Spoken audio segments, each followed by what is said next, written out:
السلام علیکم دانشور میں آپ کو خوش آمدید کہتے ہیں دوستو۔ آج کی ویڈیو میں ہم بات کریں گے سقوط حیدرآباد کے حوالے سے کہ مسلمان حاکم کی خواہش کے باوجود انڈیا کی یہ ریاست پاکستان کا حصہ کیوں نہ بن سکی، اس کی بنیادی وجہ کیا تھی۔ 1 نومبر 1947 انڈیا آزاد ہو چکا ہے، ایک نیا ملک پاکستان معرض وجود میں آ چکا ہے، لیکن خطے کی 3 بڑی ریاستوں کشمیر، حیدرآباد اور جونا گڑھ کا مستقبل غیر واضح ہے۔ ان تینوں ریاستوں نے آزاد رہنے کا فیصلہ کیا ہے، جبکہ انڈیا اور پاکستان ان کو اپنے ساتھ ملانے کی خواہش رکھتے ہیں۔ دوستو، انڈیا کے آخری وائسرائے اور governor general Lord Mountbatten نے پاکستان کے گورنر جنرل اور قائد اعظم محمد علی جناح کو 1 نومبر سن 1947 کو ایک تحریری تجویز پیش کی، جس میں ان ریاستوں میں استصواب رائے کروانے کی بات کی، جہاں کے حکمراں خطے کی اکثریت کی بجائے اقلیت سے آتے ہیں۔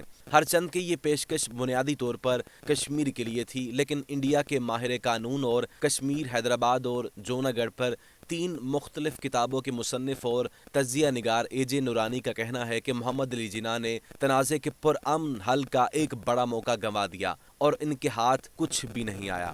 ان کا کہنا تھا کہ اگر محمد علی جناح نے ماؤنٹ بیٹن کی تجویز مان لی ہوتی تو انہیں کشمیر ہاتھوں ہاتھ مل گیا ہوتا اور حیدرآباد میں کشت و خون کا بازار بھی گرم نہیں ہوتا۔ انہوں نے مزید کہا کہ محمد علی جناح کا خیال تھا کہ اگر انڈیا کے دونوں بازو کٹ جائیں تو وہ زندہ رہ سکتا ہے، لیکن اگر اس کا قلب نکال دو تو وہ جی نہیں پائے گا، یعنی ان کے مطابق حیدرآباد انڈیا کا قلب تھا۔ دوسری جانب حیدرآباد کو انڈیا میں ضم کروانے والے ہندو رہنما سردار ولبھ بھائی پٹیل نے حیدرآباد کو انڈیا کے دل کا ناسور کہا اور اس کے آپریشن کو ضروری قرار دیتے ہوئے اس کے خلاف فوجی کارروائی کروائی۔ دوستو، یہ وہی حیدرآباد ہے جسے اس زمانے میں انڈیا کی خوشحال ترین ریاست کہا جاتا تھا، جس کا خزانہ معمور تھا اور جو تہذیب و ثقافت کا گہوارہ کہلاتا تھا۔ یہاں گنگا جمنی تہذیب واقعتاً آباد تھی، یہ مختلف تہذیبوں کا سنگم تھا۔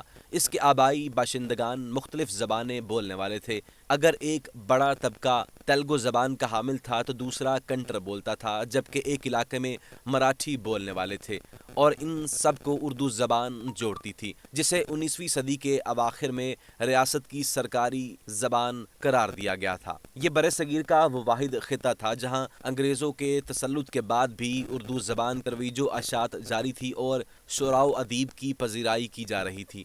آصف جاہی خانوادے سے تعلق رکھنے والے نجف علی خان کا کہنا ہے کہ ان کے دادا حیدرآباد کے آخری نظام میر عثمان علی خان صدیقی عرف آصف جاہ کی ریاست انڈیا میں سب سے بڑی ریاست تھی۔ وہ کہتے ہیں کہ ان کے دادا نے 37 سال تک بلا تفریق مذہب و ملت ریاست پر حکومت اور لوگوں کی خدمت کی۔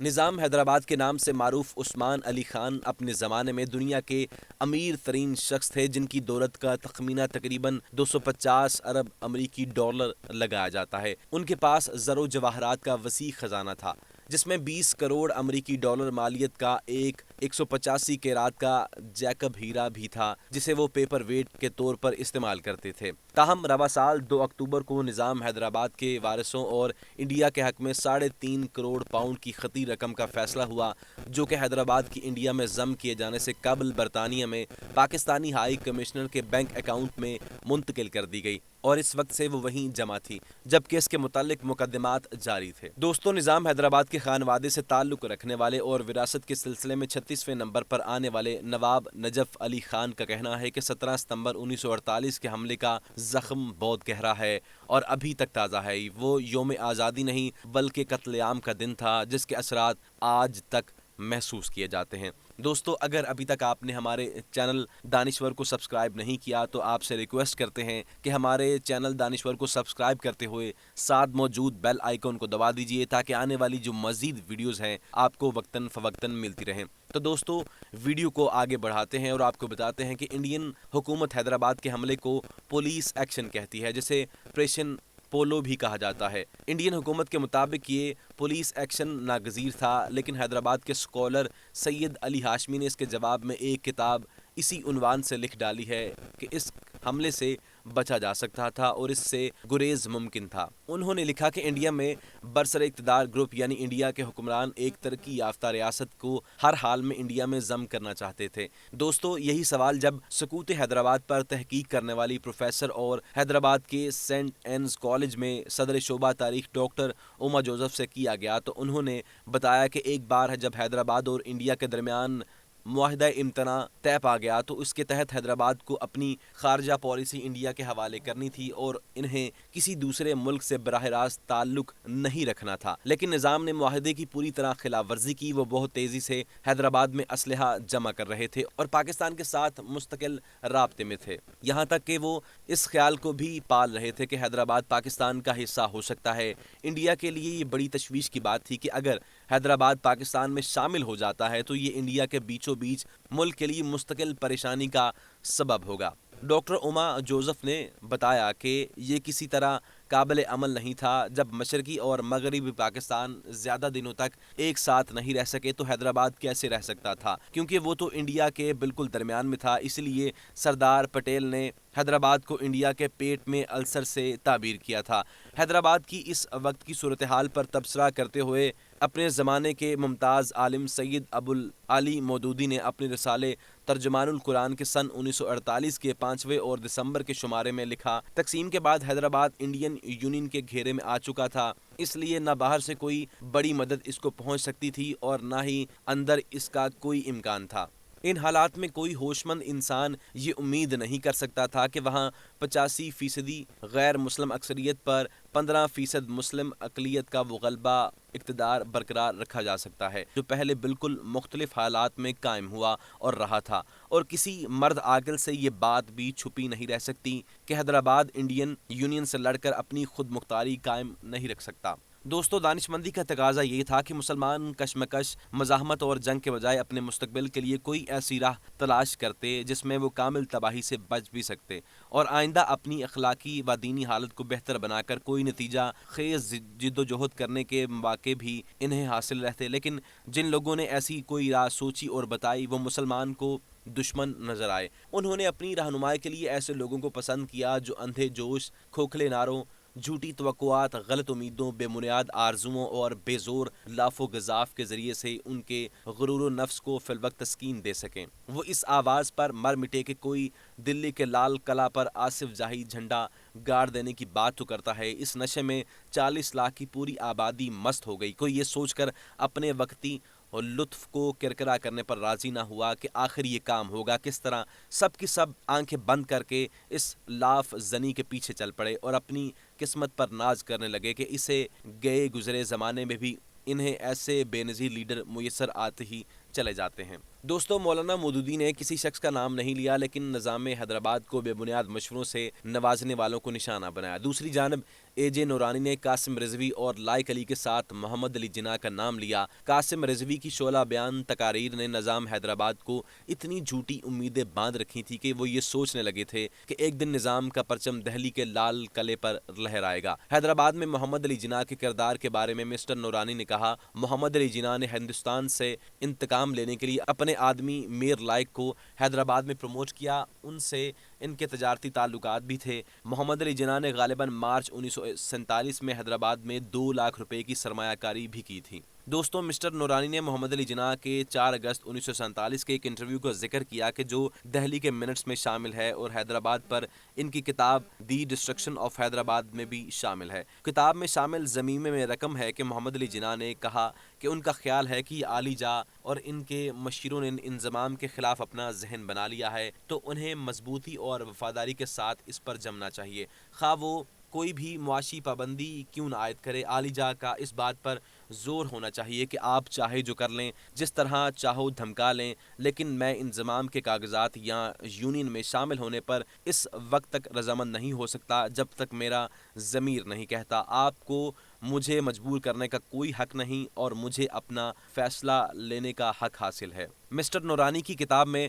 شائع منٹس کے مطابق محمد علی جناح نے یہاں تک کہا کہ اگر حالات انتہائی خراب ہو جائیں تو اپنے بنیادی اصولوں سے انحراف کرنے کے بجائے لڑتے ہوئے جان دینا زیادہ بہتر ہے۔ محمد علی جناح نے تاریخ کی سب سے بڑی شہادت یعنی امام حسین علیہ الصلوۃ والسلام کی شہادت کی مثال دیتے ہوئے کہا کہ حق کے لیے جان دینا کتنی اہمیت کا حامل ہے۔ اے جے نورانی نے بہرحال نظام کی پالیسیوں کو حیدرآباد کی تباہی کا ذمہ دار ٹھہرایا ہے۔ وہ کہتے ہیں کہ نظام انتہائی بے وقوف انسان تھے اور انہیں قاسم رضوی جیسا شخص مل گیا، یعنی سونے پہ سہاگا۔ انہیں جولائی 1948 میں لارڈ ماؤنٹ بیٹن نے ایک بہترین تجویز دی تھی جسے انہوں نے مسترد کر دیا۔ جب ان سے پوچھا گیا کہ یہ بہترین تجویز کیا تھی تو انہوں نے کہا کہ اس میں حیدرآباد کو بیرون ممالک سے رابطہ کرنے کی اجازت تھی۔ دوسری جانب سید ہاشم علی نے انڈیا کی جانب سے معاشی پابندیوں اور ریاست حیدرآباد کے اہم عہدوں پر فائز افراد کی غداریوں کو سقوط حیدرآباد کا سبب کہا ہے۔ دوستو، دوسرے مورخین کا کہنا ہے کہ اس میں کمیونسٹوں کی تحریک اور ریاست کے کانگریسیوں کا بھی دخل ہے جنہوں نے انڈین قیادت کو گمراہ کن اشارے دیے۔ دوستو، اب بات کرتے ہیں آپریشن پولو کی۔ تو حیدرآباد کی اکثریتی آبادی ہندو مذہب کے ماننے والے تھی اور وہاں کانگریس کے حامی انڈیا سے الحاق چاہتے تھے۔ دوسری جانب کمیونسٹوں کی تلنگانہ تحریک تھی، جبکہ پروفیسر اوما جوزف کا کہنا ہے کہ وہاں متعدد قسم کے اختلافات تھے۔ زمینداری کے خلاف کسانوں کی تحریک تھی، زبان کا مسئلہ تھا، یہاں تک کہ ملکی یعنی دیسی اور غیر ملکی کا بھی جھگڑا جاری تھا۔ اوما جوزف کے مطابق حیدرآباد میں شمالی انڈیا کے لوگوں کا تسلط تھا اور حیدرآباد ریاست کے لوگ اس کے خلاف تھے۔ ریاست کے باہر کے لوگوں کو غیر ملکی کہا جاتا تھا۔ ان تمام چیزوں نے نظام حیدرآباد کو اپنی فوج کو مستحکم کرنے کی جانب متوجہ کیا۔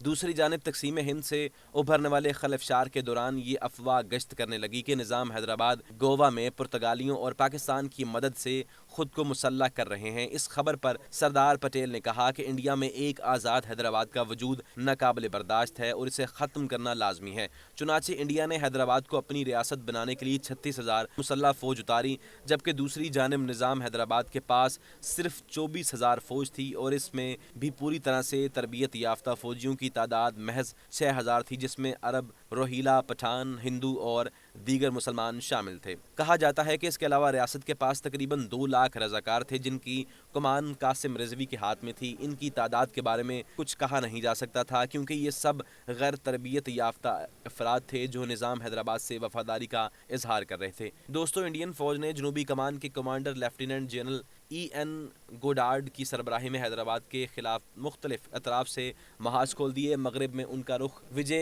واڑہ کی جانب تھا تو مشرق میں شولہ پور پر ان کی توجہ مرکوز تھی۔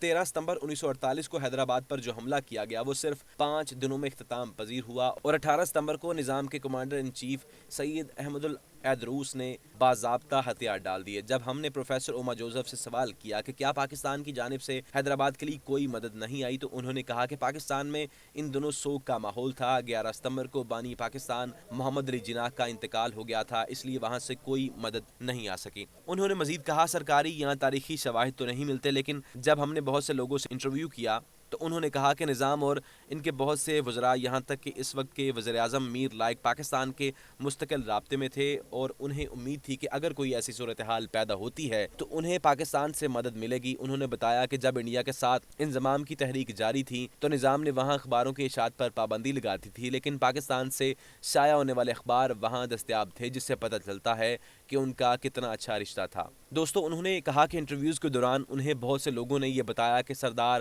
پٹیل نے حملے کے لیے 13 ستمبر کی تاریخ اس لیے طے کی کہ ایک دن پہلے محمد علی جناح کا انتقال ہو گیا تھا اور اس لیے وہاں سوگ کا ماحول تھا اور اسے ایسے کئی شواہد نہیں ہیں کہ پاکستان نے وہاں سے کوئی مدد بھیجی تھی۔ البتہ یہ باتیں سامنے آئیں کہ نظام کے بہت سے قریبی افراد حملے سے قبل پاکستان منتقل ہونے میں کامیاب ہو گئے۔ ہرچند کہ فوجی کارروائی 5 دنوں تک ہی رہی، لیکن اس میں ہزاروں جانیں ضائع ہوئیں اور دیہی علاقوں میں فسادات کا بازار گرم رہا، یہاں تک کہ انڈیا کے اس وقت کے وزیر اعظم جواہر لال نہرو نے انڈین فوجیوں کی جانب سے شہریوں کو قطاروں میں کھڑا کر کے گولی مارنے کی اطلاعات کے بعد فوجی کارروائیوں کی تحقیقات کے لیے سندر لال کی سربراہی میں ایک کمیٹی تشکیل دی۔ دوستو، نواب نجف علی خان کا کہنا ہے کہ حیدرآباد پر حملے کی سچائی کے لیے سندر لال کمیٹی کو منظر عام پر لانا ضروری ہے۔ انہوں نے انڈین حکومت سے سوال کیا کہ کوئی ریاست اپنے بادشاہ سے آزادی کیوں چاہے گی جب اس نے اپنی رعایا کے خلاف کوئی جرم نہیں کیا۔